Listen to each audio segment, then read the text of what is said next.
Oke, baik. Kali ini kita akan berbicara tentang komunikasi bisnis.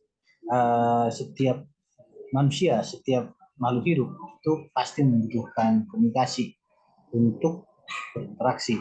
Salah satu tujuan dari komunikasi itu mungkin ingin menyampaikan sesuatu atau ingin memerintahkan sesuatu dan lain-lain. Jadi kalau kita berbicara komunikasi bisnis, ada beberapa pengertian dari beberapa para ahli. Kita akan lihat di sini. Yang pertama itu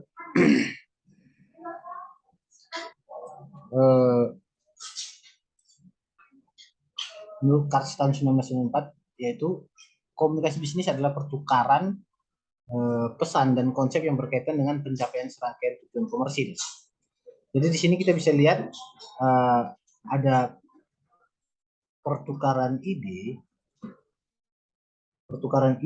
pesan dan konsep yang berkaitan dengan pencapaian serangkaian tujuan komersil. Jadi komunikasi bisnis itu harus ada pertukaran ide, pesan dan konsep, tapi tujuannya harus komersil. Selanjutnya menurut Rosenblatt 1984 ayat 82, di sini dikatakan pertukaran ide juga, ide, opini, informasi, instruksi dan sejenisnya yang dikemukakan baik secara personal ataupun non personal melalui simbol atau tanda. Kita harus garis bawahi simbol atau tanda untuk mencapai tujuan perusahaan. Yang kita tahu bahwa tujuan perusahaan adalah komersil. Selanjutnya kita masuk ke pursing. Di sini dikatakan adalah proses penyampaian arti melalui lambang-lambang atau simbol-simbol yang meliputi keseluruhan unsur-unsur yang berhubungan dengan proses penyampaian penerimaan dan penerimaan pesan, baik dalam bentuk tulisan ataupun lisan maupun non-verbal yang dilakukan dalam suatu organisasi yang membayar orang secara bersama-sama, memproduksi dan memasarkan barang dan jasa guna memperoleh keuntungan. Jadi kata kunci yang penting di sini adalah harus ada lambang atau simbol atau ide, informasi, instruksi untuk memperoleh keuntungan. Selanjutnya menurut Purwanto, dia mengatakan lebih spesifik. Komunikasi yang dipergunakan dalam dunia bisnis yang mencakup berbagai macam bentuk komunikasi, baik komunikasi verbal maupun komunikasi non verbal untuk mencapai tujuan tertentu. Dia lebih mengarahkan kepada tujuan tertentu. Baik, demikianlah terkait dengan definisinya. Lalu kita masuk ke dalam komunikasi verbal. Ada dua jenis komunikasi. Yang pertama itu komunikasi verbal. Kalau kita berbicara komunikasi verbal, berarti dia harus berbentuk tulisan ataupun lisan. Jadi dia bisa ditulis atau diucapkan.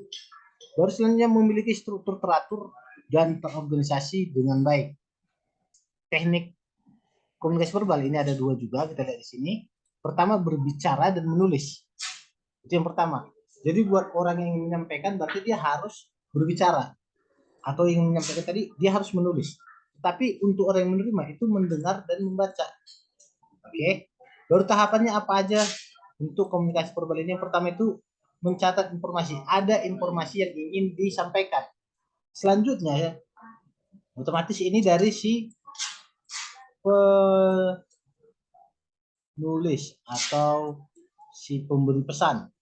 Pesannya ini si penerima pesan. Di sini menafsirkan dan menilai informasi. Jadi semuanya saya menyampaikan pesan, otomatis kalian adalah orang yang menerima. Kalian yang akan menafsirkan dan menilai informasi. Selanjutnya ada tahap yang ketiga itu penyaringan informasi. Itu dia untuk teknik tahapannya. Selanjutnya kita masuk ke komunikasi nonverbal. Komunikasi nonverbal ini ciri-cirinya spontan. Mungkin ini karena gerakan tubuh ya. Ini dia harus spontan, memiliki gerakan tubuh dan bahasa tubuh linguis. Jadi ada mungkin yang terkejut, aduh, dia dengan terkejut menunjukkan wajah yang apa? Atau dia pengen menangis, dia akan menunjukkan wajah yang cemberut. Atau dia mengatakan tidak, tapi mendadakkan tangannya. Atau mengatakan selamat jalan dengan mendadakkan tangan. Atau dengan menggelengkan tubuh. Atau mungkin bahasa tubuh seperti yang dilakukan oleh Putin kepada presiden apa itu yang di Eropa, dia menepuk bahunya. Itu bahasa tubuh mengatakan, kamu siapa gitu, belakang gitu. Jadi ada bahasa tubuh itu juga menyampaikan informasi, tetapi tidak semua orang mampu melakukan komunikasi secara verbal tersebut. Jadi di sini menurut Phil and Booth dalam Excellent in Business Communication, komunikasi nonverbal memiliki 6 tujuan. Yang pertama, jadi tadi yang kita katakan memberikan informasi. Selanjutnya mengatur alur percakapan. Dalam artian kita bisa menggunakan bahasa isyarat atau gerakan tubuh untuk menstop atau melanjutkan pembicaraan terkait dengan verbal tadi. Baru selanjutnya mengekspresikan emosi. Itu banyak yang paling gampang. Ada seperti saya, wajah saya selalu senyum. Tapi kalau saya diam berarti itu lagi lapar. Itu mungkin. Atau ada mungkin orang yang kalau dia kelaparan itu mukanya langsung cemberut, itu ada. Jadi mengatur, mengekspresikan emosi. Selanjutnya memberikan sifat, melengkapi, menentang, dan mengembangkan pesan-pesan verbal. Selanjutnya mengendalikan atau mempengaruhi orang lain dalam artian dengan gerakan tubuh atau bahasa tubuh itu bisa orang akan terintimidasi sehingga dia akan mengendalikan tubuhnya, akan terpengaruh dengan apa yang dilakukan oleh lawan jenisnya.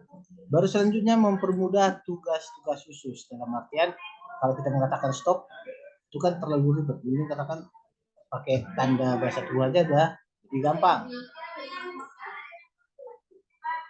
Baru kalau kita lihat dari gambar ini ada proses komunikasi. Kita lihat pertama sender, baru selanjutnya simbol, baru salurannya, baru penerima umpan balik. Jadi kita lihat di sini sender. Sender ini siapa yang mengirimkan informasi? Di sini dia. Baru encoding, pesannya apa nih pesannya? Sebenarnya media apa yang kita pergunakan untuk mengirimkan pesan ini? Akhirnya pesan dikirimkan dan akhirnya diterima oleh si penerima, receiver. Sebenarnya apa nih umpan baliknya? Nah, ini dia di sini. Jadi ada 7 kali kegiatan di sini. Yang pertama itu sender, simbol, saluran, simbol lagi, penerima, umpan balik, selanjutnya pesan. Ini dia terkait dengan elemen penting dalam suatu proses komunikasi. Oke.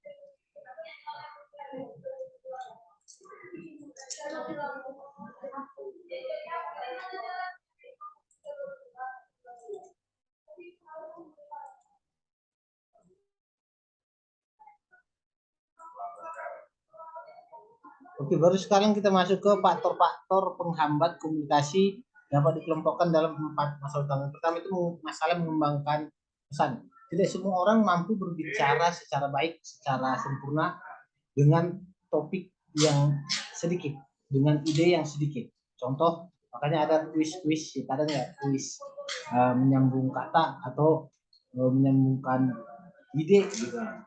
Ini mengembangkan pesan sangat sulit. Contoh seperti kita menulis surat izin agar tidak masuk kuliah aja itu menjadi repot. Sebenarnya masalah dalam menyampaikan pesan. Oke, jadi sudah sulit nih. Kita udah buat nih surat untuk masuk tidak mengatakan izin pada hari yang tidak masuk kelas. Tapi siapa nih yang akan menyampaikannya? Maksudnya masalah penerima pesan. Dalam artian tidak semua orang itu tulisannya bagus, tidak semua orang itu suaranya bersih atau terang atau mampu didengar dengan baik. Itu tidak semua. Itu masalah juga dalam komunikasi. Selanjutnya masalah dalam menafsirkan pesan. Di sini sangat penting terkait dengan orang yang menerima pesan. Karena sekarang banyak aliran-aliran kepercayaan itu akhirnya menyusupi orang-orang yang menerima pesan itu setengah-setengah. Oke.